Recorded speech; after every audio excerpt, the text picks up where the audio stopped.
live? Are we an actual live group of people? I think we're here. Cheers, everybody drink. Really? Is this a real story, Lonnie? Are we really live? We're good? Wow. Pretty crazy stuff. All right, I guess we're live. Hi, everyone. Hi, everyone. Welcome to the Kids on the Escalator podcast. How's everybody today? What's happening out there? Talking to us or the crowd? I'm talking to you. I'm talking to the three. Man! I thought that was rhetorical. I thought you're talking to the one person on the other end of the the plethora, no. that one amazing person watching and listening to us right now. Yeah, there's a few. Of course, there's always a few. There's always a few. They will grow in numbers. Yeah, I don't know. I had a weekend. It was a week. It's been a busy week over here at Machete Studios. I got a lot of.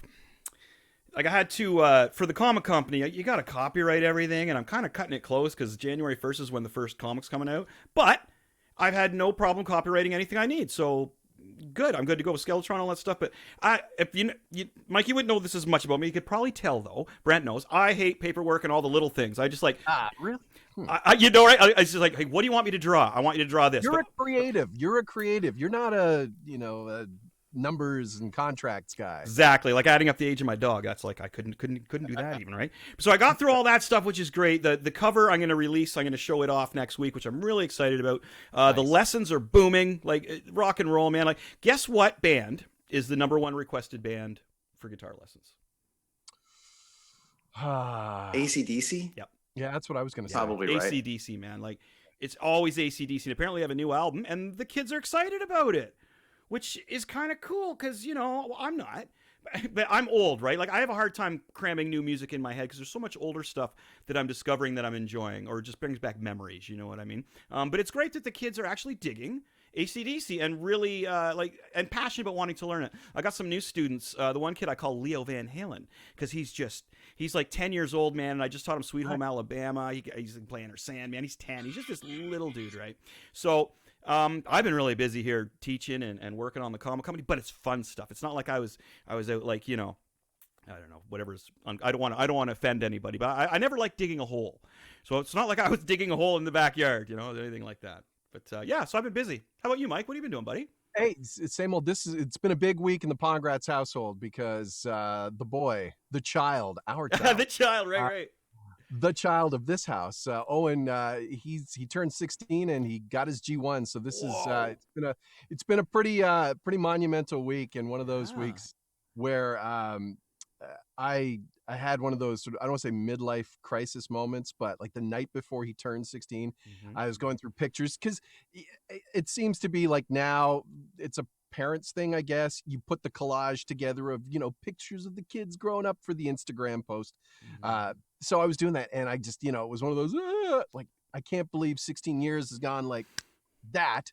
So the G1 happened today. It's after schools. We do a little driving around just to sort of in the neighborhood and doing the how's he doing? The victory lap. Not bad, man. You have to remember how to drive in order to teach him how to drive. Well, see, and I am a terrible. I've said this to people that have asked me in the past, like even just to coach voiceover, and I'm like, I have no clue what I do. I'm not very good at teaching somebody. I can, if you ask me questions, I can probably explain my way through it, but I'm not very good at sort of describing the process of how to do it. So when we're driving, I'm just basically like, okay, go down there, hang a right, and okay, when you're parking, just look for this and start cranking the wheel. And so I'm kind of old. I'm a terrible teacher, so I'm glad he's actually taking lessons, or he will be taking lessons. But it's been cool just to be like, wow, like I remember when I was his age somehow, and going through that whole the whole car thing and learn how to drive. So it's been pretty cool this week. And what you were saying, Chris, about the music thing, I was going to jump in.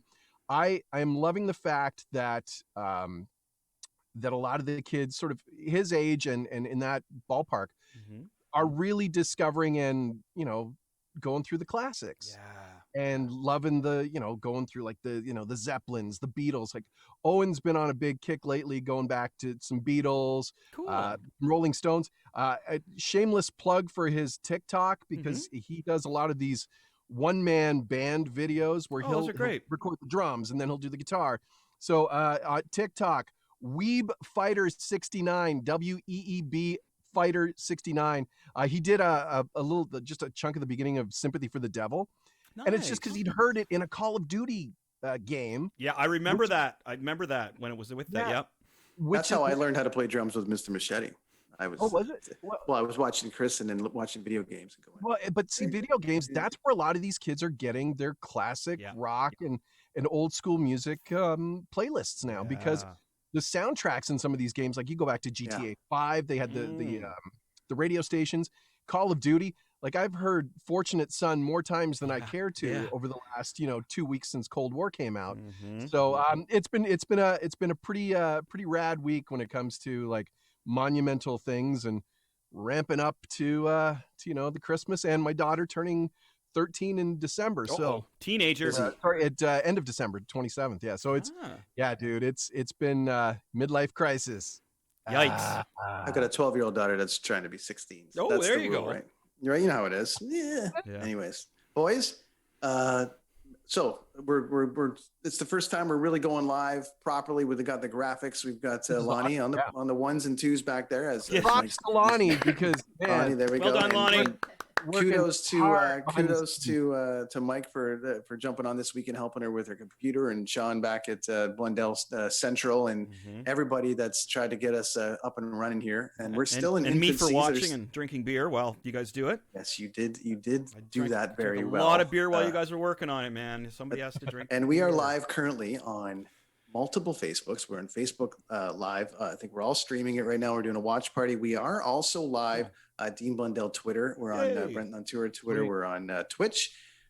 Join us at Twitch. People with the Twitch stuff and the Twitch thing, come find us over there at Kids on the Escalator YouTube. Man, we are everywhere tonight. We're going to compile this, and if we've got more than 5 people watching, we're going to do it again next week. Yay! That's how it's going to work. All right. That's how it's going to work. So it is time to dive into our weekly session. We are breaking down. We've tried to do this 3 times this week, but here we are. We're breaking down the Mandalorian, the last episode, The Jedi, which is getting massive reviews online. Man. About an amazing things. So, okay. Here we go. I like to just default to my Star Wars friends here. I'm a massive Star Wars mark, but I'm just going to say, let's get going. I want to start it with Chris because he's got a thing. He's got a whole thing. But a lot of predictions coming true from both of you, and here we are. It is the Jedi breakdown. Let's go. Before Chris goes, I had to laugh. Dean had tweeted out this week. He wanted to find out from all the Star Wars nerds why they were nerdgasming over Rosario Dawson and Ahsoka appearing in this episode. So, Chris, explain to Dean why Star Wars nerds were. Oh my gosh! Well, okay, so the Disney trilogies. This is killing those. Like, this is making the Disney trilogies look like the TV show. Like that should be opposite, right? Ahsoka Tano, man, like it's almost like you have to watch it to really get the grasp of how awesome her character is. The way she comes out of the darkness and her lightsabers light up. She's such a better character and more powerful in the way well, maybe not more powerful, but more of a ferocious fighter than any of these other It's ladies. One of the best intros I've ever seen for a character. How Holy amazing. Shit. That's why I say, like, all Dean has to do is just watch that first, 5 minutes and he'll be sold. See, here's the problem, Mike. I have had to talk people into liking Star Wars since I was 6 years old, right? So it's almost like, come on, really, man? Like, you don't get it. Like, come on, Dean. Come on, man. If you don't get it now, I don't know, man. We're going to have to sit down, drink a whole bunch of beer, and go through a bunch of Dubes de Jours or something and watch it over and over again. But I was going to say, like, Ahsoka Tano, to describe how awesome she was, she smokes Rey. Like, Rey and Ahsoka Tano, I'm flabbergasted by how much better the Mandalorian show is than the Disney movies are, okay? So, to dive into everything... I think, I think that's maybe... it's great. I don't know if the body of the last 3 is maybe you're right. Look at the characters though, man, and look at what John Bodega what they've done in the short amount of time with the Mandalorian. Correct. What took them 3 movies together. As we said, they're closing up a lot of the holes that we're all sitting around bitching you know what, about. You know what? Here's what they're gonna do: is they're gonna fix all the things in the newest trilogy. Like I'm not talking the George Lucas ones. I really enjoy them. I started watching the first ones again just to get back in there and see, knowing what was going on behind the scenes, especially after reading that Plagueis book I mentioned to you, Mike. Wow. Oh, right. But the characters, man. Okay, so you've got Rey and you've got Ahsoka. Wow, I think Ahsoka is so much more interesting. And then when you find out backstories about Rey, it was just kind of a letdown to me. It was like, okay, and it seems so like clawing and grabbing. Like, okay, well, let's have Rey be this. I don't know, man. And then of course John Bodega, he can say it better than I can. Mike, did you read his interview about his character in Disney? I've read a couple of things about what he said. Yeah, right. So, and personally, his character is, I find it really lame. It's almost like, okay, we're gonna make Rey here. The next character is gonna be a little less interesting, and then Poe. Oh my gosh, Poe. Any Poe fans out there, I apologize, but here's the thing. You have to admit that with Ahsoka, she had more of a backstory or more of an opportunity for fans of Star Wars to get to know her than Rey. Because let's go back to Clone Wars, the animated series, also Rebels. So there's been 2 animated series to flesh out the character of Ahsoka. Right. There has. Whereas Rey was kind of like, Yeah, not a lot of people watch those though either, right? Yes. Like not a lot of Let people. me say that. Yeah. Let me say this, Chris. Let me say this. Before we get any further, we still have to break down who she is within 5 points. Oh, I know. See, I So need see an if you hour can to sum talk up who about she this, is. man. Like I got to do an extra episode where I just I drink an energy drink and just But talk she's about it, from- right? She's an old Padawan, like the basic Cole's Notes version. Yeah. Well, she of was her. trained by Anakin, is right? this week's This Is the Way? I don't know. Like, Not yet. I have so much I could talk about this. Like, I'm a little concerned that I'm just going to be rambling on and nobody's going to understand what I'm talking about. So here's what I'm going to do. As far as Ahsoka Tano goes, you gotta watch it. Watch the first 5 minutes. She's so badass, and the way they filmed it in the darkness of the planet that's just ripped apart, it was brilliant. It was the way she talked. Just her persona, everything about her, you know what I mean? Like, Rey was very quirky. She was very like, oh, and this and that, and the other thing. Come on, here's your lightsaber. And that's fine. Ahsoka Tano was just so calm and cool. And I know it's different in the characters. You know what I mean? Rey's kind of excited about everything that's going on. But Ahsoka was so cool. And that was the one thing that I liked about, she's not only super powerful, she not only looked wicked, like, wow, man, they did a great, her eyes pierced through your soul. You know what I mean? I don't think they could have done a better casting choice than Rosario Dawson. my And again, props to the costume designers, because if you look back at the stuff from Clone Wars, which Filoni was, that was his baby, and Rebels, you see, like, it's to go from that animated to the live action, they nailed it. And she nailed it. And what I loved about her was very almost old school Jedi nuances. If you go back to, the original trilogy, just the small things that she did, from an acting standpoint, that really, just like the small little, like the finger waves. Well, see, this is my point about Rey and Ahsoka. Is everything about Ahsoka, without even knowing any background about Rey or knowing anything background about Ahsoka, the character was, and I know you're saying that the writer had time to flesh out Ahsoka a lot more, but just the breaking the characters down, Ahsoka is so much cooler than Rey, in my opinion, right? Like, I just find her so much cooler. Well, she's a Jedi. I mean, and she's just so rad, man, and just her whole calmness. And now, like, and then going back to, if I could go on the comparison between the two again, like I say, I got to go on an hour and just talk with an energy drink now. So let me break this down to one of the other things that everybody's talking about and going on and on about. See, I'm talking so fast that I'm trying to cram it in, but that's just me. And I'm even drinking beer. That should slow me down, right? That'll slow some people down. Okay. Here's another thing everybody's freaking out about. Of course, we've got the name Grogu. Now, here's the thing, too. The child has a name, and it's a he. It's a he. I love it when she says, well, I hope you come to talk to me about him. And they pan over to the little dude there, right? So, okay, so here's the thing. So, who saved Grogu to begin with? This is going crazy on the internet. Some of the things, man, like Anakin saved him. No, he didn't. No, he didn't. Like, there's no way Anakin saved Grogu. If that happens, I'm going to donate like $100 to a choice in any one of your charities. You guys pick. Well, hang on a sec here. Now, if I'm not mistaken, and I had heard some ramblings that Hayden Christensen may show up at some point in the Mandalorian. Okay, and I have an idea where he could show up, but to be the one that actually saved Grogu, right? Like, well, like because he was in there, Anakin was in there killing everybody, but it doesn't make sense why he would go out of his way to save this one baby when his whole thing is saving his wife. Man, he's not concerned about it. He's gone to the dark side. Now the other one is interesting is Mace Windu.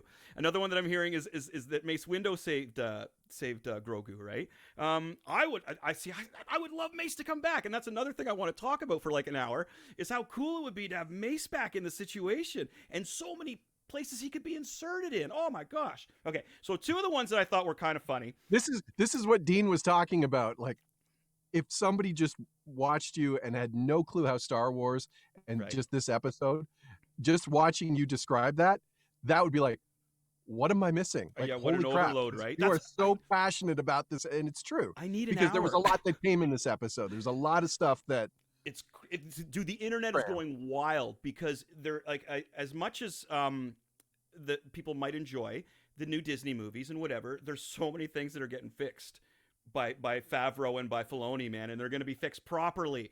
So those are the two. So who saved Grogu?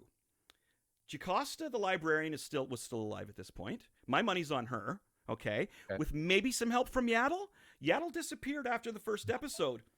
Coincidentally, Yaddle talk. Let's Lots talk of Yaddle about talk. Let's talk about who Yaddle was. For those that don't know, Yaddle was in Phantom Menace on the Jedi Council, who looked just like, the female version of Yoda. Mm-hmm. And you only saw Yaddle in Phantom Menace I think only in that scene or that collection of scenes. I think she had of the Jedi Council. Right? Yeah. And then nothing. And like Brent was saying, whew, the uber Star Wars nerds freaked out on the internet about it. Freaked out. Yeah. Freaked out. Yeah. It was the word. The cancel culture came calling too.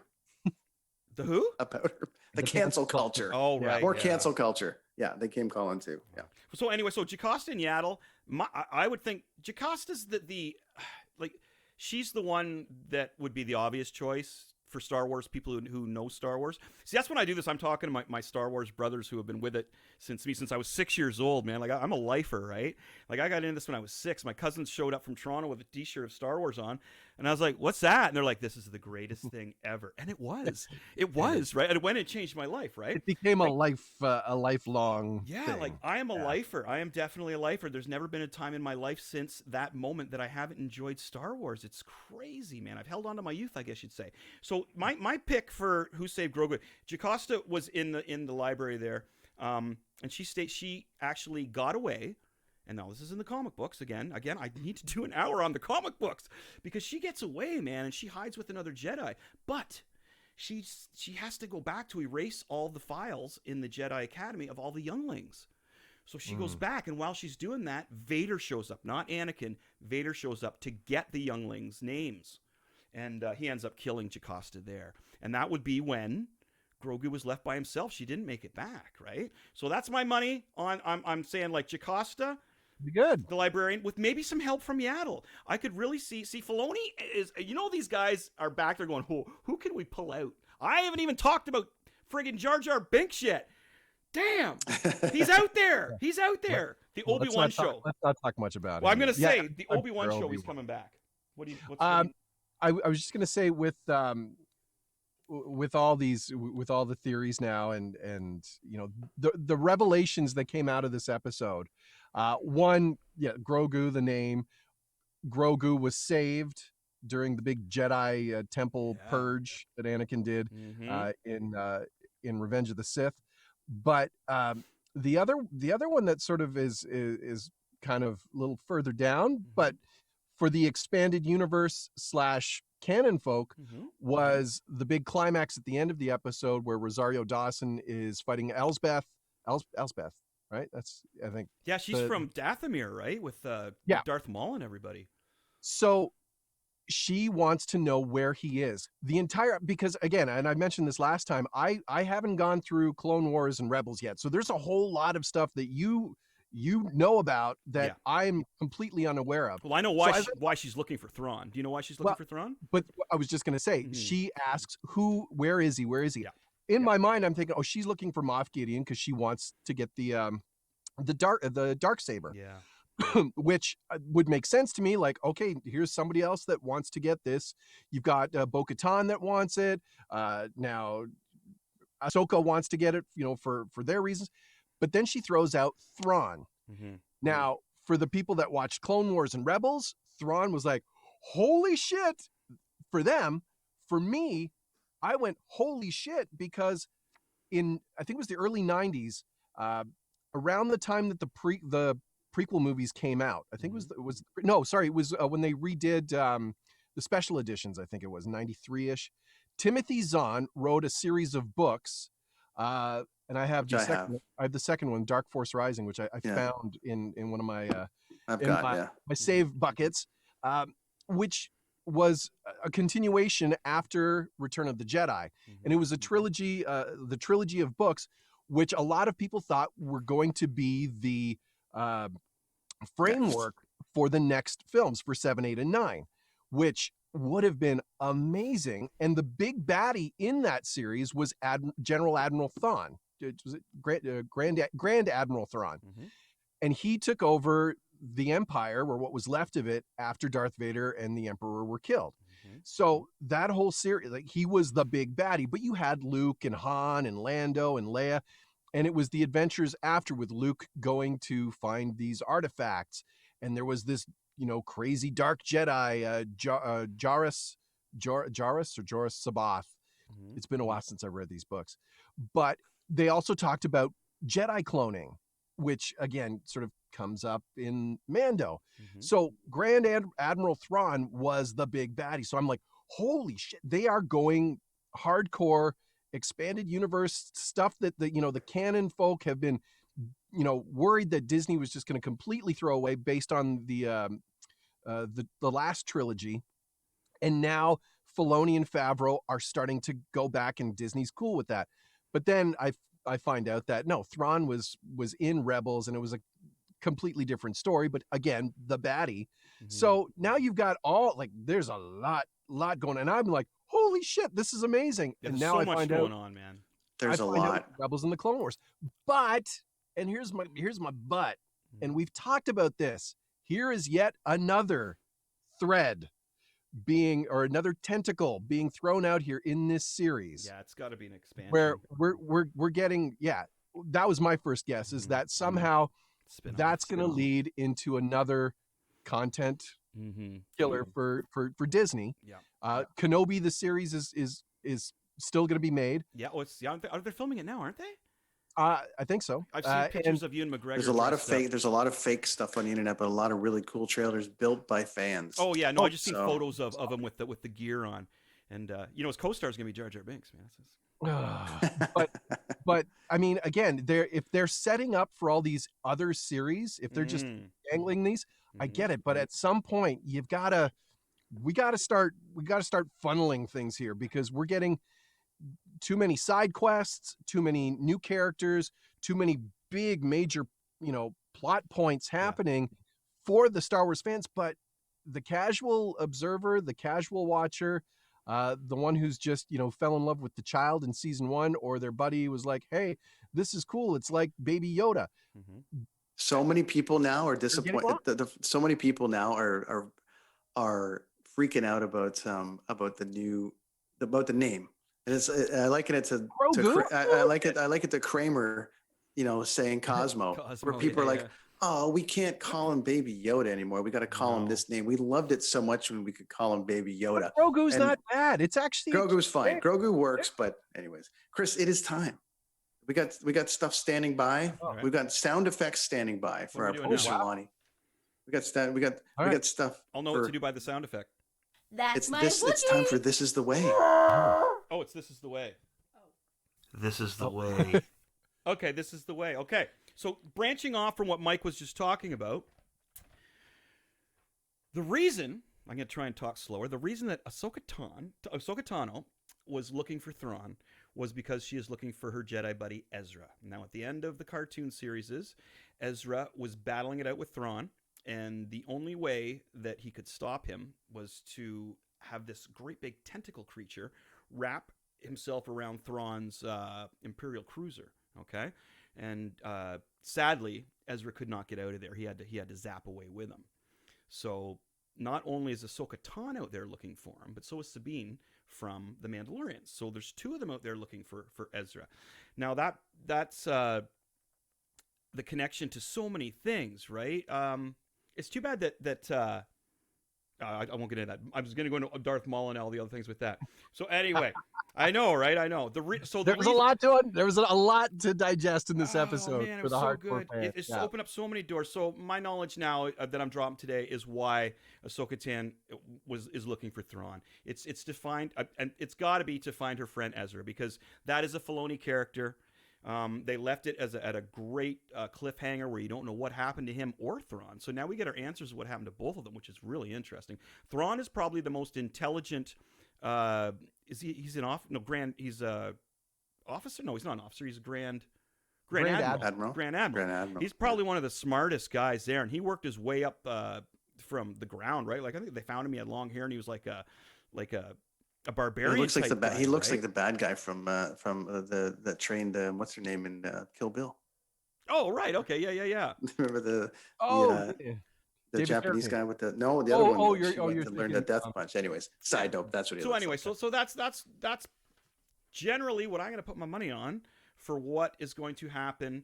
And I think this is going to branch off to a Ahsoka Tano series or Grand Admiral Thrawn series. I think this is going to branch off to that. They're going to bring Ezra back in. I'm 90% sure they're going to bring him back in, because there's some characters that Filoni created that he could do so much justice with, and it's being shown that he can do this, right? The other thing I just want to touch on before we end on this is who's going to meet Groru at the temple there, right?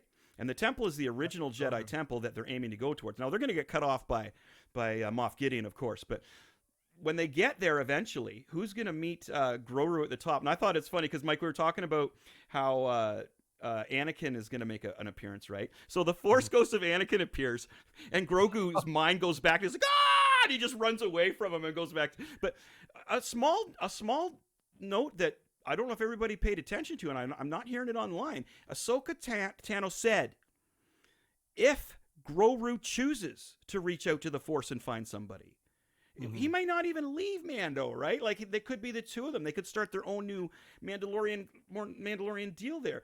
But it could be a Force Ghost that meets him too. I think it'd be funny. Like, and as you're also mentioning, Mike, there's so much going on that, come on, Luke Skywalker on top of all this? Oh my God. I could see Luke. Now, the funny thing is, I mentioned last time about the timeline, about how Luke is out looking for artifacts. So researching it more, he would actually be out looking for more students. He's actually looking for students at this point. So if the notion does come out there, wouldn't it be cool if he sent Yoda's Force Ghost to go meet with little Groru? I thought that would be a really cool thing. I thought that'd be neat. But what I thought was kind of neat, how Ahsoka, during that whole, can you train him thing, where with the stone and with the little ball off the top of his lever in his ship. Yeah. It was interesting how she brought up the whole, there's a lot of hate in him. I've seen this before with my previous master. And he did the Force choke, right? Yeah. So there's a lot of, I think we're starting to see a lot of that similarity between the whole Anakin, Darth Vader transition. Well, they were born at the same time, right? Yeah. So there's a lot of allusion to that. So that's a whole other thing there too, right? Like Anakin and Groru. There's... Who's the chosen one now, man? Yeah. Well, and this is you talk about sort of retconning stuff that happened in the past. Yeah. I mean, let's go back to Empire Strikes Back, where Ben's all upset because Luke goes off to Cloud City to save, and he's like, the boy was our last hope. Yoda says, no, there is another. Yep. And we all assumed, and rightfully so, that Leia was the other. Yep. What if Yoda, even back then, wasn't talking about Leia? Whoa. We saw that she didn't end up choosing to become a Jedi because she saw what her end would be. What if Yoda actually meant Grogu, and Grogu is somehow related to Yoda? He does say, though, Mike, he says there is another Skywalker. Oh, okay. See, yeah, I thought there was another. No, I just thought, he says there is another Skywalker. Because I remember when I first saw the movie, I didn't know what he said there. Yeah, he says there's another Skywalker. See, I'm gonna There's have another Skywalker. I get that, but I do. There is another. There that line is out there as well, though. Yeah. Well, he could be the other chosen one for sure. I'm just remembering that line, Mike. That's this a great is the information you get on this show right here. They are with serious. These two guys. Again, we say it every week, but Filoni and Favreau are doing with this series, which again was supposed to just be like Right? we need content. Yeah. And I don't think they were expecting this, but they've done it right. Disney has been hands off for the most part. Yep. Although, there have been things in some of the episodes that they're still trying to tie to the trilogy that came out. Yeah. Like the previous episode where the little girls got raised hair bands and stuff like that. So I think they're still trying to keep all the films, even though I think, the fans poo-pooed a lot of that. But again, they poo-pooed the prequel trilogies, and we're getting a lot of throwbacks to that as well now. So maybe they're fixing, maybe Disney's just realizing, hey, it's working. And frankly, we don't have a whole lot of options during COVID right now. So let's run with the winner and, make as much bank as we can off of this But series. I think they're telling great stories. Oh, fantastic stories. As long as we don't get into that whole, 1 week major plot point moving on, and then the next week is sort of like throwaway, I'm traveling to another world, I happen to stop, I got to do a side quest and come back. So as long as we don't get into that, I think they need to start really chomping down on some of those threads that they've dangled and let the story build from that, as opposed to just bringing in more people. So we have a visitor who might disagree with you. Hey, who is this guy coming in here right now? What's up, buddy? He's gonna start force choking us all. Wow, that's interesting. There you go. With the addition of little mini Darth Vader down there, it means it must be time for one thing and one thing only, Chris. All right. That's Lonnie, my cue up the Wookiee. music, please. There it is. That's my Wookiee. All right, we're in.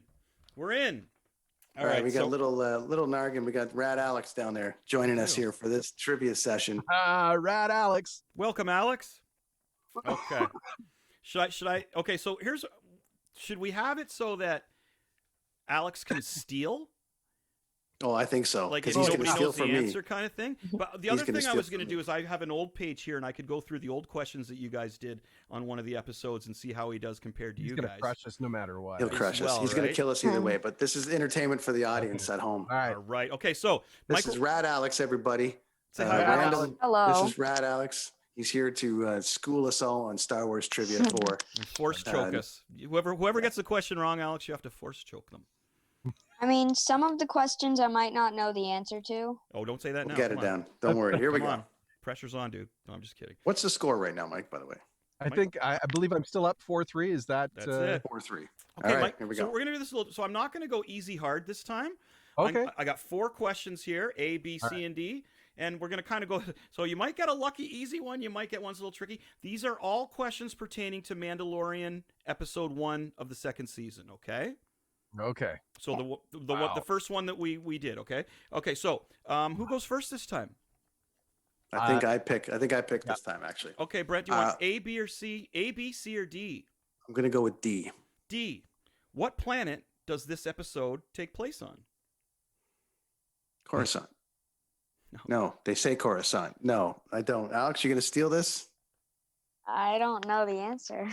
Was it not Tatooine? Yep, that was it, Mike. That was Okay. it. I thought that was an easy one. Uh-oh. My ability to retain information is really, really bad. Okay, well, Hey, there was so, a lot of sand in that episode. Brent, we're over 40, so that happens. You're really over 40. I'm a little less over Well, 40. listen to that guy. He's older than all of us here put together. All right, your turn, Mike. Okay. All right. See that I wish I would have had that one because now A, B, or C, Mike? What do you got, buddy? I'll go with C. Okay. What kind of dragon were they battling in episode 1? Wasn't it it wasn't a Kratos dragon, was it? Oh, A Kratos? cut your word down a bit there, buddy. Crate dragon. There you Crate go. dragon. That's it. I'm it. thinking You got Kratos. it. Wasn't You Kratos got in it. God of War or Jeez, that's something like that? Yeah. Isn't that a video game? It's a 6-3 threat. lead here. Jeez. Yeah, holy cow! You're gonna have to. I think you just have to have Alex on your team here once we get going. I don't know. Okay, I'm going Brent, with question A. I'll go with question A. who wore Boba Fett's armor? Well, okay, the dude. The sheriff. What's his name, buddy? In real life? No, his character. What character? Because he's been in other stuff too. Yeah. Again, I can't retain. I forget the name. I'll give you a hint. Corn on the. Cobb. So. Cobb. Alex, did you get that? Did you know? I forgot. What's The first episode episode one? was a long time ago. Yeah, it's Cobb Van. Yeah. See, Alex, these I guys was should like- know because we studied this one a while ago, right? Yeah. You know what? I know. I wasn't aware that I had Timothy Oliphant. study. Let me go with Timothy Yeah, Oliphant. All right. That's good. Yeah. Who was fantastic, by the way. I hope we do see him at least I'm one sure more time before the end of this season. He's a All great right, Mike, actor. you're up. They keep getting great actors on here. Okay, yeah, Mike, your last one, buddy. You're going for a sweep here, pal. You're doing great. It's tough. It's not good. Well, don't I get half points for staying the sheriff? No. Yeah, you give him that. Sure, why not? Why not? I would have said the sheriff, but Would you? Yeah. Well, Cobb Vanth, he's kind of like he's been doing some other stuff, and we're hoping he's coming back, right? Because he was a good character. Okay, so Mike, here we go. Final question of the evening. What renegade group took over Mos Pelgo in that episode? So remember the emperor the emperor got taken out, and then another group took over the town. Oh yeah. Yeah. Sand people? Nope. That wasn't Death Watch. No, they were. No. Yeah, you got me. These questions are tough, Chris. Oh, I really? can't do. I It can't. was just the mining collective. The mining. Remember the mining collective way. came in? The mining collective. Yeah. The mining collective. Yeah. They're tough. All right, are we gonna let's hit Alex up with some? Alex, you see if ready? he can steal some So I'm points just here. gonna go here. These ones are from. Uh-oh. Okay, so so this is a little bit easier. I'm gonna give you a choice of answers. Okay. So the first one is, what planet is Darth Maul from? Alderaan or Dathomir? Dathomir. Okay, Easy. you got that one. You got that one. Easy. Because he's part of the Night Sisters. Yeah, and we saw one of the Night Sisters on the last episode, actually. By the way, I got Dathomir. You did. Mike didn't. Yeah. You did. Well, you know, Alderaan's blown up, right? So. Yeah, it's an easy one. Go ahead. Okay, so okay, ready, Alex? Here's another one where I'm going to give you the two answers. You pick which one. So Cara Dune is an ex-rebel or ex-imperial? Oh. I gotta say Imperial? No, rebel. Oh, she was part of Blue Squadron. She had that Guess you're little cutting the rebel grass thing under tonight, her- buddy. Oh, Guess you're oh, cutting the grass. Well, at least you can still cut the grass where you guys are at, eh, Mike? We got some cold weather. Yeah. Okay, Alex, you ready? Yeah. Yeah. Name of the last person to have the dark saber before Moff Gideon. Was it Darth Maul? Nope. Oh. Think of the Clone Hey, Wars. I at brought the you in end here to there. win some points, dude. What do you think's going on here? You know, we're sitting at home and you're dropping trivia on me like crazy. You brought a ringer? I brought a ringer in, and you're just, what's going on here? This person got the lightsaber. This person got the lightsaber after Darth Maul. And appeared in episode 3 of season 2. Right? Was it 3? Mm-hmm. But you got it. Yeah, you know what you're talking about. Mm. Bo-Katan. Oh. Bo-Katan. Yeah. Okay, Oh buddy. my gosh. Okay, one more, Alex. All right. Who took the dark saber physically in a fight from Pre Vizsla? Was it? I'm gonna answer Darth Maul again. There you go, buddy. There There we you go. go. There we There go. you go. Good There job, we go. pal. Good job. There we go. Yeah, that's Just it. throw a random Clone Wars question at him, and then we'll The get him Sith back is here. strong with this one. Yes. Okay, so hey, Alex. Mhm. What was the last thing that happened to Ezra Bridger before? What's the last thing we saw of Ezra Bridger? I haven't watched the Rebels yet. Oh no. Okay, so Clone Wars then. Okay, let me think back to Clone Wars. I just watched some of that too. I don't know. I'm blanking too. I don't know. I can't think of anything right off the top of my head. Nothing above season 4. Oh, so we got limits now. Okay, well I'll regroup for next week. We'll figure it out for next week. So I need to catch up on that. That's been rad, Alex. We'll get him some theme music. Right, Alex. Go cook some food for your sister, buddy. All right. We'll see you, man. Bye, Alex. Bye. Bye. I like the sound effect that went with that too. No. All right, boys. So that's been that was the Jedi, and that's the Mandalorian, man. Holy What a great, Mandalorian what a and the great Jedi. episode.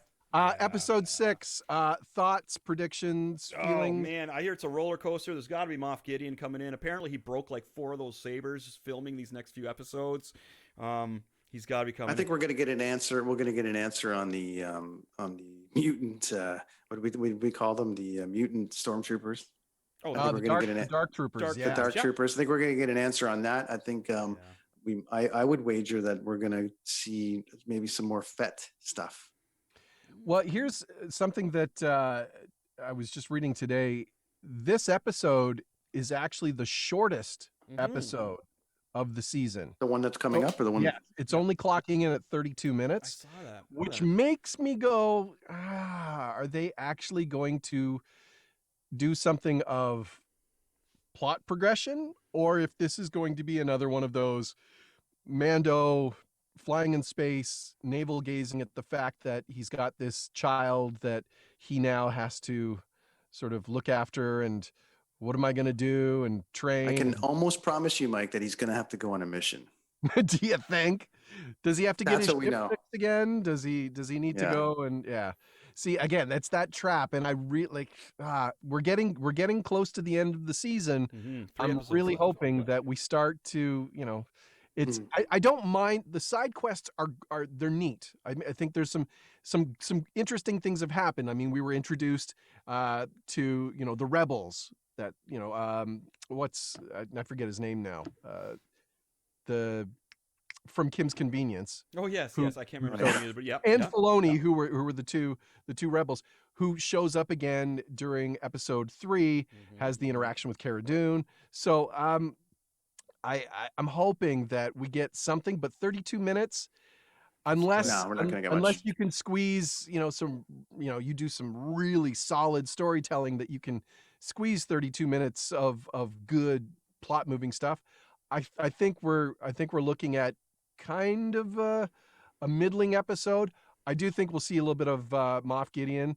I still say we don't see Boba Fett until episode 8 or whatever the season finale is, because that would just make sense that he's going to somehow play a role in Mando and sort of his Mandalorian heritage. I think there's a lot to play there, and I don't think we see him until the end again, which would just make sense. But see, I think you're gonna have to send. Well, I'm gonna have to send myself out there. I guess I can drive myself. I got to go visit Dean with a box of beer and a bag of goodies, and we're gonna sit down and watch all the Star Wars movies, all of them, and I'm gonna show him the way. See, as I say, Mike, that's funny because I wanted to go back to that again though, just because I can't talk people into liking stuff anymore. It's like I grew up as a Star Wars fan and as a Kiss fan.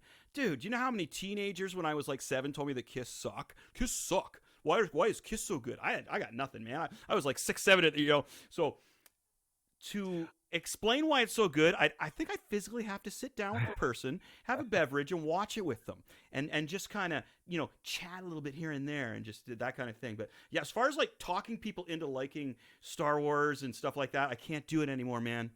I can't do it. I think that's why. How would you do it? Like that's why we've gravitated. I have learned to accept that some people dislike Star Wars or do not have the same passion. And admittedly, my passion for Star Wars did wane as I got older. Not to the point where I completely, as Grogu lost his force powers because he stopped using them. Yeah. I still, I've still got my Star Wars toys, the good stuff, sort of draped around my studio is sort of the good memories, right? Such good memories. Yeah, and it really is. And I think that's the thing about Star Wars for us anyway is that it evokes a time, in our early childhood that was pretty significant. And it kind of grew through those formative years, and now having kids, I got to go through that whole process again. Yeah, that's brilliant, huh? That's a lot of fun. Another generation of Star Wars fans, and it took a while for my kids to get into Star Wars. Like it took a long time. They didn't quite get it at first. So, but yeah, man, I've stopped trying. And speaking of that too, like moving into just the facts of the week, basically segment where we talk about the news of the week, which we're running a little long, so we're gonna run this. We're gonna do this in like try to hit these points in like 3 minutes if we can, and Okay. do it. So here we go. So speaking of growing up with Star Wars, all the rest of it, David Prowse, who played the original Darth Vader, dies this week of the COVID. Amazingly, that's what they say of the COVID.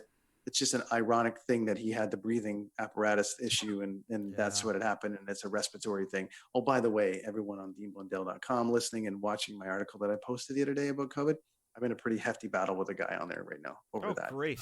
Pretty funny stuff. Of course. Anyways, so here we are. David Prowse. David Prowse, the original Darth Vader, passes on. The only thing, the comment I'll make on it, obviously the coolest character growing up was him, and the big reveal in Return of the Jedi when you see what he actually looks like under the mask, a little underwhelming. Yeah, very similar to the Mandalorian. People are like, oh, but regardless, played it as long as he could, played it well, has passed on. So we're kicking it off with that. 3, 2, 1, Mike, 1 minute, go. I was just gonna say David Prowse. Little known fact to many is that he actually auditioned for both Chewbacca and Darth Vader because he was 6'6". He was mammoth. Did a lot of the dialogue lines in A New Hope, like the original Star Wars. Did not sound very menacing. Actually, hang on. I will dig this up. Hopefully you can hear this. Action. Where is the data you intercepted? What are those information tapes? We intercepted no information. This is a consular ship. Didn't you see the markings? This ship carries the crest of Alderaan. Was there any of the royal family on board? Right. I can kind of see why maybe they brought James Earl Jones in. James Earl Jones was in, but he was a trainer. He trained Christopher Reeve for Superman. So he had a pretty interesting sort of career. I know he was a little perturbed when they didn't use his voice for Darth Vader, and I was kind of surprised. I never read up on why they didn't use David Prowse, his actual face, when they did the reveal for for Darth Vader in Return, because that was Sebastian Shaw was the actor that played. I think you were right. Tell your sister you were right. Chris, go. Oh, did they bury him in the Darth Vader costume by any chance? I think he's still I think it's still because that would be cool. I think it's still out there cool. To see what's going on. Okay. I don't have much more. Well, I don't have much more to say. But Darth Vader never scared me. He's the worst villain in the world. I know. Maybe I'm a weird kid, but he never scared me, which is, I don't know, amazing. But that's not really about David Prowse. But I hope they bury him in the Darth Vader outfit. That's it. AEW news. Here we go, Chris. You got news report. Louise. 1 minute to go. Go. We just got a minute. We're doing 1 minute news of the week. Go. Okay, so Moxley lost the title to Kenny Omega. Looks like Omega's going for a heel change or heel turn. Orange Cassidy won the Battle Royal there. We'll be going against JML? MJF. Initials, they kill me. See, they're not called Macho Man and stuff anymore, right? So they use their real names. I have such a hard time remembering everybody. What else did we see on there? Sting. Your rival Sting. Back, and I called it. Dun-dun-dun. Sting is there. Whether he can wrestle, I'm being curious to see if he's going to actually take a bump, or if he's just going to swing the bat and throw some stuff. Because Rollins messed him up, man. Yeah. Well, he looked good. He looked really good, and he looked imposing. It was pretty neat. Yeah, but I want to ask Mike these questions about wrestling more than I want to talk about all that stuff there, though. Okay, so Mike, go. I'm curious. These are just opinion questions. You're the wrestling guy here, man. I enjoy it, but I don't know a lot of the tech. So, what do you think of Orange Cassidy and his gimmick? I think it's brilliant. I think, and he's if you're for the wrestling fans, go online and see some of the work that he's done on the independent circuit. Yeah, he's a brilliant wrestler. I think his character development has been amazing. The way they've slow burn, and hats off to Chris Jericho. He made Orange Cassidy. He did, buddy. During his little feud there, and AEW. All the exciting things that happen on the show. This is actually a pretty huge time now, and I was texting back and forth with our buddy Adam, Old Edge there, and he's so focused on his product. He doesn't watch a lot of the other stuff. But I said to him, I said, if this was us 25 years ago, and what's happening now was going on, we would be marking the shit out of this, because You've got AEW now. Don Callis, who's been, if you don't know the name, go back in the WWF or WWE days, Attitude Era. He was the Jackal. He was a manager back then. He out of Winnipeg. He was based out of Winnipeg. Adam worked with him. Jay worked with him. Grand Prix Wrestling. He was a tag team partner with Rick Martel out in Grand Prix. So Don Callis shows up. He's got a history with Kenny Omega, also with New Japan Pro Wrestling. Love it. Shows up. Kenny wins. And the big thing at the end of the episode, they run off and they say, we'll explain everything next Tuesday night. And there's like, well, Dynamite's on Wednesday because Impact Wrestling happens on Tuesday night. This is now a cross promotion. It's a crossover. Crossover between Impact and AEW. So hats off to Tony Khan for really going all in. He's worked with other companies. He's done some work with Billy Corgan's NWA. Thunder Rosa came in. Billy Corgan, that's right.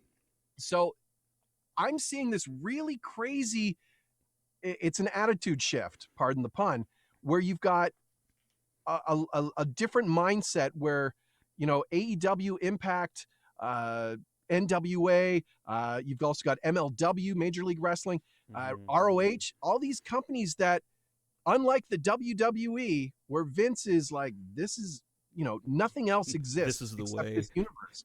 Yes, this is the Vince way. You've got this younger, new attitude of collective. And it's interesting to see this group, all these companies coming together almost to topple the big one at a time where they feel like they have an advantage over Vince because perhaps the product is being viewed as stale, as outdated. People just need something new, man. Like it was funny, Mike. I was thinking about your point last night about it too, and I understand the crossovers happening, but how amazing would it have been if Vince and Tony would have got on a phone call and listen? There's people smarter than us that are even, and I'm sure you're friends with them, even beyond where there might have been a phone call or two in the background. What I'm saying is how rad it would be to be like, when they do the trades and all that stuff. Oh, you've been traded to AEW. Well, and this is very similar. And just everyone cross over everywhere and have a great time. But I know that wouldn't happen. Oh no. What's happening though is, not to go long on this, because this is again a topic for another day, but it's interesting to see how these organizations are going back to almost the old school regional territory mentality, where you would have guys like Andre the Giant would go to Texas to do a loop. He'd go to Florida to Mike Graham and Eddie Graham to do stuff down there. St. Louis, you'd have all these territories where the talent, you'd have the big names. The Ric Flairs would come in, and then you'd have your nucleus group. I think that's kind of the deal. Whereas, Vince, man, it's a company. It's publicly traded. There's a lot of money. There's a lot of stuff there. Yeah. And Vince. Okay, so I got 3 more questions for you though, Mike. I'm curious to know Anyway, your opinion. I just wanted to say this is super. It's super rad for a wrestling fan right now. And if you're a worker, if you're an actual independent wrestler or a worker in the business, couldn't have a better time aside from COVID for opportunities to work. So I'm all for it. Okay, so I got 3 questions left, and you can give me the names. So, a single wrestler, like not a tag team, male, who needs a push in AEW that would benefit the company. That would benefit the company? Just the name. You don't have to explain why. Yeah. Ooh, that's your, See, maybe I should have rolled these ones. Okay, so the other Austin one, Rhodes. Who? No, you know what? But see, they're doing a pretty good job, all things considered. I think there are a few things that, as an organization, they can probably tighten up. And I know Chris Jericho's talked about having somebody a little more control between angles and programs that they're doing, because there's some similarity. Like Inner Circle comes out and like it's like they're, are you in or are you out? Then Taz comes out with his group with Brian Cage and Ricky Starks. Like, are you in or you out? So, and it's too similar. As far as getting a push, Darby Allin is going to get the rub of a century with Sting. Yeah. I think Darby Allin, who's been compared to Jeff Hardy, fantastic. Orange Cassidy, he's already been a made man. Yeah. You got to pick one. You got to pick one. Guy, MJF is the future of that business. That was the guy who I was going to suggest needs. Okay, one other question, Mike. One other question. Jim Cornette in one word. Yeah, I love that response Wen- right there. I love it. I love it. Wendy's. And if I say Wendy's, go online and see I know, Jim it's- Cornette's drive-through rant. Yeah. Jim Cornette is probably one of the greatest talkers, greatest managers of all time. You can take his politics and like his opinion. He's a hoot. He's a hoot to watch. He was always a hoot history. to watch. Like he's So- just soaked in wrestling history. Okay, so that was a good one. I loved your response at the end there, though. I didn't know which way you were going to go with that. That was awesome. Thanks, Love Mike. me some Jim Thanks, Mike. Cornette. That The was great. last news of the week, the passing. No, we have to do this quick. It's tough, Yep, but everyone else I is know. doing tribute. Everyone's doing Okay. tributes on it. The passing of Pat Patterson, Right. first Intercontinental Champion, one of the Stooges, and by all accounts, from every single person on the planet involved in this realm, has said he's the best ever at putting it together. So, Mike, I'll leave it with you because I know you had some Go drinks ahead. with him down. I've just loved his drinks matches. down Great there. matches, good times. I know you had some drinks with him down there. Pat Patterson, Let's finish man. up on this. Okay, so Pat Patterson, I mean, the tributes this week have been amazing. You see, like a lot of the Canadian kids, what some people don't know is that he was the first openly gay wrestler in the 1970s who, you know, at a time, this, you got to understand, this is a very masculine business. And he really did open a lot of doors for Canadian wrestlers in the WWE. Kevin Owens had an amazing video tribute to him earlier this week on Twitter. It's super, super heartfelt. Again, Pat Patterson, French Canadian, and just his mind and his creativity. You ask anybody to a T, and Adam and I were even talking about this. Was his ability to change with the times, but still he had this vision. He knew how to read a crowd. He was great, a great mentor to teach these young guys these little nuances. Best finisher guy in the business when it comes to match finishes. The Iron Man match, Bret Hart spoke of it between him and Shawn Michaels. You know, Pat Patterson's fingerprints all over that. Pat Patterson's fingerprints over a lot of stuff. The Royal Rumble. I mean, that was his baby. That was his idea, baby. which Vince McMahon hated originally. Right. But Dick, I think it was Dick Ebersol at NBC, thought it was a brilliant idea. So all of a sudden, great idea, Pat. I really hope that I know it's tied to WrestleMania and the title shot. I would love to see them rename it, you know, the Pat Patterson Memorial Royal Rumble. I think it would be a nice tribute to him. The dude was the first Intercontinental Champion, won it as an April Fool's joke in Rio at a tournament back in 1979, I think it was. Wow. There was no tournament. No. There was no tournament. They used to do that, right? They just say you want it over here. He was also the oldest champion in the WWE. Wow. At 78 years old. He Holy pinned cow. Drake Maverick not too long ago for the 24/7 championship. Right. I thought it was a really cute little thing. He beat out Fabulous Moolah, who held the previous Wow. record at 76. A great guy. When I was in New Orleans a couple of years back for WrestleMania, we were working on the Edge and Christian show. One night at the hotel bar, late night, it was Dolph Ziggler. It was Adam and Pat Patterson, myself. We sat there till bar close, listening to Pat tell stories about not only his wrestling career, but just his life in general. An amazing story.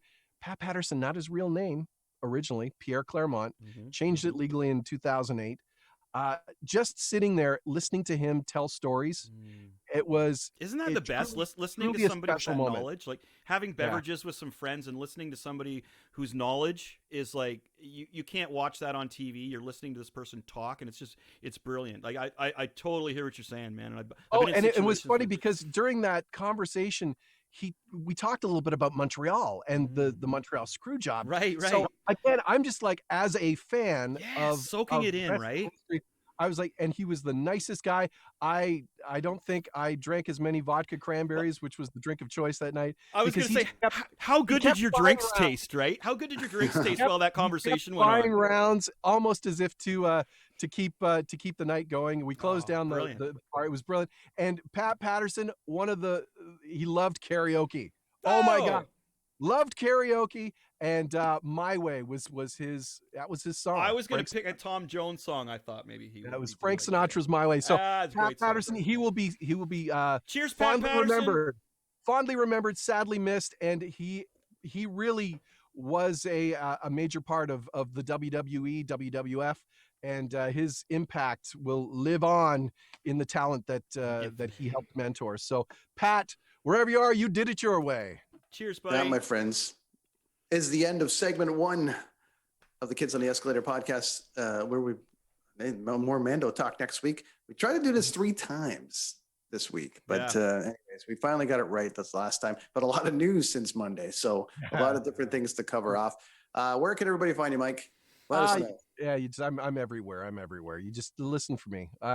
Nothing to plug yet. Soon though. Cool. Soon. All right. The Remember, podcast. you're going to announce that on our show, right? He's going to announce it on our show. Yes. Yes. But anyway, pleasure, guys. Looking forward to next week. And stay warm, stay safe, stay healthy. And Brent, try not to get into too many fights on the Twitter there. Oh, it's coming on, eh?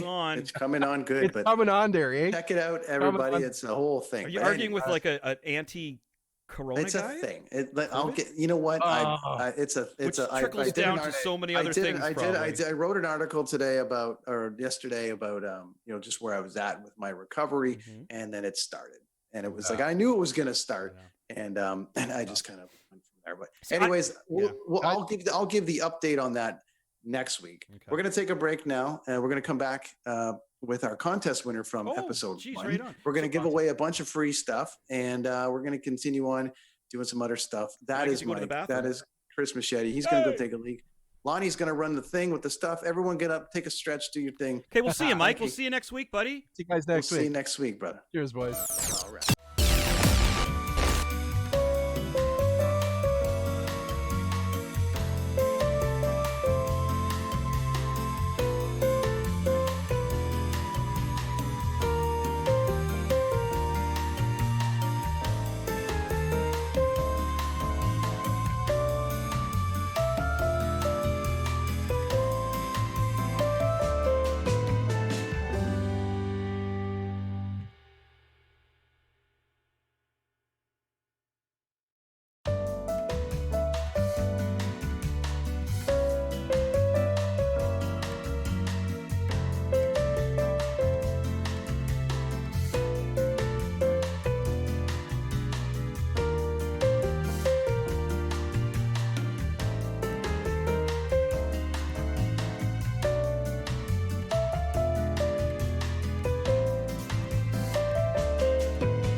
We are back. We're back live, and it's James. Look at him. There he is. Hi, James. Look at James.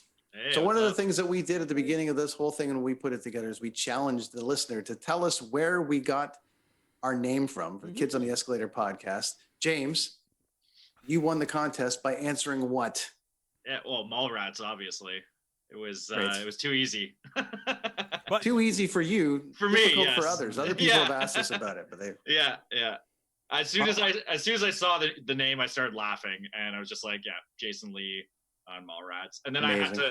I ended up having to watch it like the next day. I saw it was up on Netflix, so I watched it. nice. Great movie. What's your Yeah. favorite? What's your favorite scene in that movie? Well, like that little like escalator thing kills me. Yeah. But obviously the stink The bomb. stink palm. Yeah. yeah. The whole talk show thing at the end, the love connection was so funny Yeah. too, right? Yeah. Man, really good. Jason Lee was just great. He stole the show. I never Yeah. heard him before at that point too. I just knew after he was a skateboarder, but man, he was so funny. He was so Yeah. even with the one he had the single eyebrow at that point too. I think right.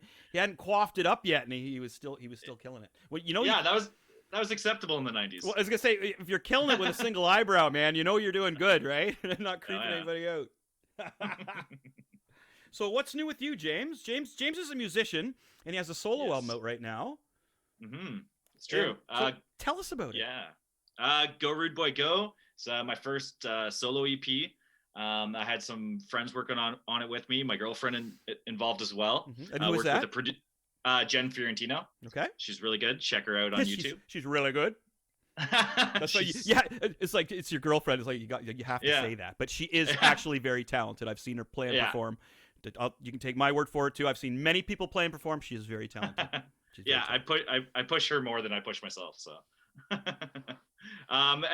worked with the producer for the first time and got like a really cool old school Jamaican kind of reggae ska sound, Nice. and turned out really well. And it even recorded like during like that first initial kind of lockdown.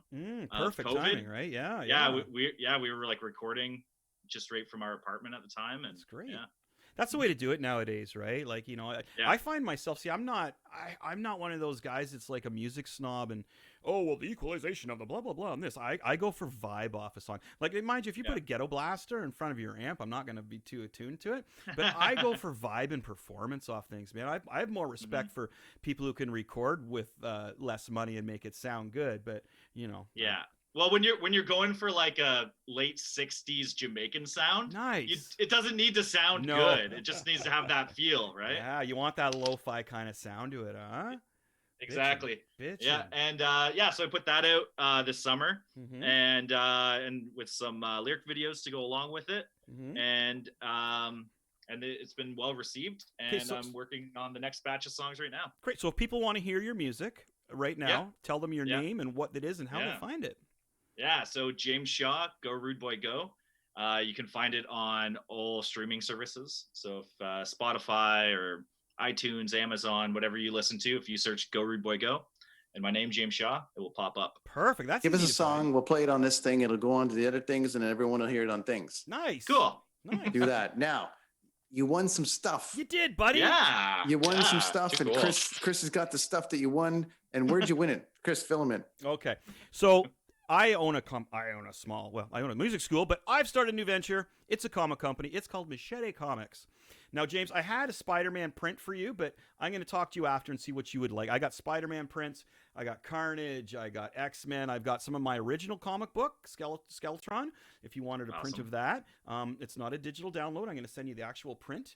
Wicked. You're also so that's from me, from Machete Comics, and you can find Machete Comics on Facebook and on Instagram right now. But we're spreading out. Now the next is from a company who sponsored me. Hey, there it is. This is I Wear Super Zuka. Can you guys see that? Okay.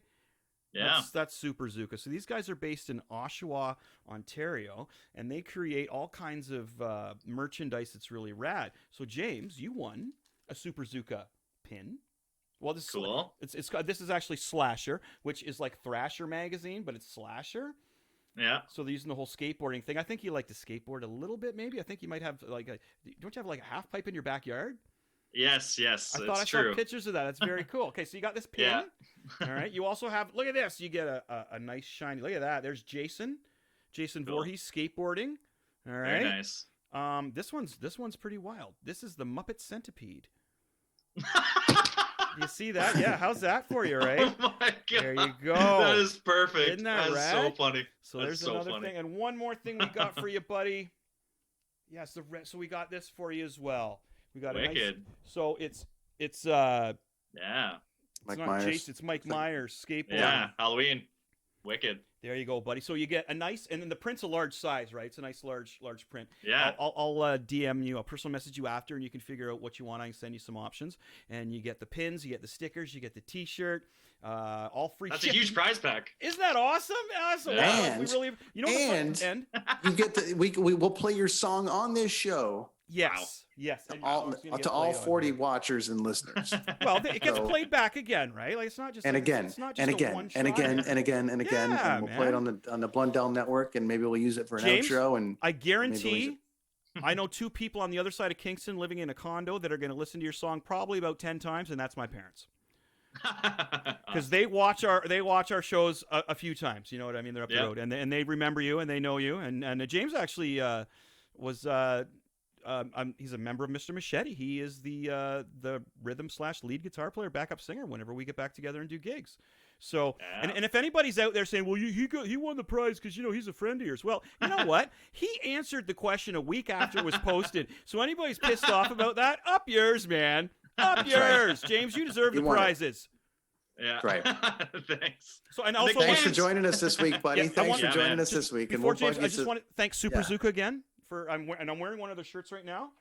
Excellent stuff. You guys got to check out Nice. superzuka.com. Their merch is amazing. Great stuff for Christmas, and it's the kind of company that you wanna support. It's a small company, and the dude that runs it, Chris Trebella, is a personal friend of mine. And the guy is just he's very similar to all of us who make our own way in the universe. You know, he is like a Mandalorian, my friends. Except we get. He to see also his- has a great side band called Thunder Chunky.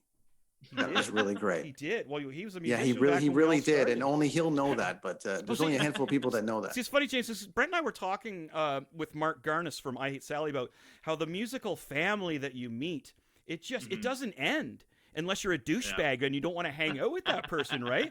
Musical Yeah. family is so important. When you help somebody out with their band or a gear or just jam with them and fill in, it is such a huge thing that a lot of people wouldn't understand the musical connection. It's musical family, man. Like whenever I say like somebody's family and they look at me weird, it's like, oh, sorry, musical family, right? It's like, wow, you got a huge family. It's like, wow, my musical family is really large, man, and I love it. I love it. So yeah, so thanks, James, and thanks to you. Chris Trebella from Super Zuka for doing that, Yeah. and we're gonna have more stuff coming on. But yeah, so More stuff. more stuff. So More James, I have stuff. one last thing to say. yeah, buddy, And that kid is back on the escalator again. love it, love it, love it, love it. All right, buddy. Good luck with Yeah. your new tunes. Everybody go listen to James Thank you. Shaw. Crank it up loud. Yeah. Thanks, guys. Thanks, buddy. See you Okay. next time. Peace out. Well, that was fun. Yeah. Haven't seen James in a while. I haven't seen James It's good in a while. when I haven't had a chance to play in Mr. Machete in a long time. So it's great to meet band members that are in the band that I don't know. Yeah. Well, James That I, came. or I'm just saying people I haven't actually hung out with in Well, I know. forever. When we had band practice, man, James was Yeah. reminding me how songs went, dude. I was like trying to remember how things went. It's like, oh, how many times we do? Oh, got to do chorus one more time. Yeah. And it was really, really cool. And James grew up as a fan of the band, so he was really thrilled to come in and play. And it's great to look over on stage, excuse me, and see somebody just smiling and playing. Like, again, I love people having fun with music and art and entertainment. That's what it's about. It really pisses me off when you get these math rock guys in there and they're correcting the beginners or the younger kids and telling them they need to spend $1 million on a guitar to start. Like, wow, you know. You know, to your point though, it's funny. You're like, I love it when people, make money in art and music, and there's so many people that think you can't make money in art and music. You can, And man. I love, if you see what Chris has done just with his school and teaching and online stuff and all the rest of it, it's Mhm. for you out there, for you artsy friends out there and artsy kids out there that are like, well, can I make a way? You can absolutely, especially now. It's unbelievable. Chris has done it like crazy. And here we are, I'm next like levels. again, like Trebell, like the Mandalorians, man. I make my own way in the world. I totally do. And again, going back to that, my new venture, the comic book company, Machete Comics, we're launching January 1st. The cover, I just got to scan in the cover and start putting some. My wife will put the layouts on it, and we're going to release that and show everybody. I'm really excited about that. And then I'm also going to start doing some live streams on my music channel. I'm getting so many comments and like so many people ask me to do stuff on the music channel. And the thing is that I teach music like a lot, so I much rather talk about Star Wars and stuff. But I'm gonna go back. Go with what you know. Well, go with what you know. The as demand well. is there, and plus people are really cool. Like the people that I meet through music and art are amazing, dude. Like it's like Brent and I have a thing where we meet people, and afterwards, well, did that guy speak guitar? You know what I mean? Like we're kind of letting people in on our little secrets here. But we have a thing where we ask each other, does he speak guitar? And it's either yes or no. There's no in between with me. I think sometimes you have a little bit of a gray area because you meet way more people than I do. I'm a homebody, right? So you there's this thing, there's a definition, and by defining the guitar, it still breaks it down into it's our own way of being prejudiced. It's our own way of eliminating the shit. So generally speaking, it just stands for you either get it or you don't. Yeah. Yeah. So generally speaking, I'm all about, it's fine. There's going to be lots of people out there that don't get it, that are still great people and awesome. Mm-hmm. There's just like, but it's, there's some people that just don't get it. And when you meet them and you go, oh, that person's non-guitar, that guy's not guitar. It doesn't mean he doesn't like guitar. It just means he doesn't get it. And so we've classified some people into guitar and non-guitar over the years, and it's just it's our way. Yeah. It's a whole thing. Well, we'll let you know. Let's put it this way. Like I could never hang out with a guy who cranks Imagine Dragons while he's barbecuing. Like to me, that guy does not speak guitar. I've got a non-Imagine Dragon policy in the house. So. I thank you. I like that too. They're the new Nickelback. You know what I mean? Like I'm just saying that because Nickelback, a million people hate Nickelback and a million people love Nickelback. Good for them. Whatever. I'm not a huge fan just because I've heard too much of them. But back when Brent and I were in Mr. Machete, man, I remember trying to get on a Nickelback show at the Eclipse, and they just came out with that first album. And I remember trying so hard to get on that show. We didn't. I think we got on the Rusty show instead, which was really, really cool as well. Actually, I like Rusty better. But anyway, I remember trying to get on the Nickelback show way back in the day there, way back when they first came out. That was the big gig of the month at that point in time. Do you remember do you remember being at a club and seeing a band before Machete or anything that we did? Do you remember seeing a band and then they broke? Like when did you start going to shows? Club shows and stuff. We talked about concerts and stuff like that. But did you go like see somebody open for? No, because remember I moved to New Jersey. Jersey, right? And basically you had to be inside after 10 o'clock, man. You did not. Where I was, you weren't out and about. And the last thing I was going to do was go to a bar. Like honestly, man, I was really bad. So for those 2 years when I could have been, really cracking into the bar scene and seeing the bands, I was in Jersey, learning my comic book trade at the Joe Kubert School. Oh, the legendary Joe Kubert School. And strangely enough, I met a buddy there who played bass, and Green Day had just come out, and we were jamming in the basement of that school. So I was getting both my gigs going at the same time, kind of thing. I remember getting introduced to Green Day by you. I was thinking about something today, and then we'll wrap this up. But playing, and we've been talking a lot about playing with indie bands, guys like James. It doesn't, and Mark touched on this a couple of weeks ago. It doesn't always work like that now. Like bands are like helping each other, or bands are like, I'll give you a gig. And of course, right now, no one's playing. No. But what I was thinking about today about how much the sound check would sometimes decipher what kind of day you were going to have. I hated sound checks. And what I mean is like there's the shitty ones, and then there's like when all the bands are there sound checking, and it's almost like the band version of a weightlifting competition. Yeah, right. Yeah, okay. Because you get let's in see there. What these guys am I going to actually watch these guys, or am I going to go for a smoke while they're playing? Right. And I can remember once, a rap back in the day. There was so many rap rock bands like Limp Bizkit kind of thing. It was like, and those were the ones like, oh. Nice guys, but I'm going to go for a smoke. I remember it being like this. You'd see one, or maybe if there's only 3 bands or something, especially when we hit the point of like when we were doing a lot of shows like every week and stuff like that. And these small markets like Belleville and things like that, but where we would do like 200, 300 people for fun. Yeah. And, but we would play with these bands as like a headliner or something. And these bands would open up, or some of the we'd play with some bands. We'd always like going out in the middle, regardless of if they were there. And but you would see them do a sound check, and it's almost like the guitar, non-guitar. You would be like, they get it or they don't get it, or you'd get that band, and you're like, ooh, we're in for it tonight. Yeah, like, I don't want to go on after them. Yeah, they're gonna kill us, or man. But it was also like a fun time for. I always remember it being that time for us, like where we would be, because we used to practice 4 days a week, and just we were ready, man. Like, we were ready. Yeah, we would go to war. But I remember going, when you wrote something and then you had a riff that was deadly, like the riff on our first, we only have 2 technical albums, but on the end of our first album, we had a song called "Stuff" that was like this punky little ba ba ba ba ba. But at the end, we would always combine the Green Day and Pantera, because at the time it was like Chris was like, we need these fast pop songs. I'm like, amazing.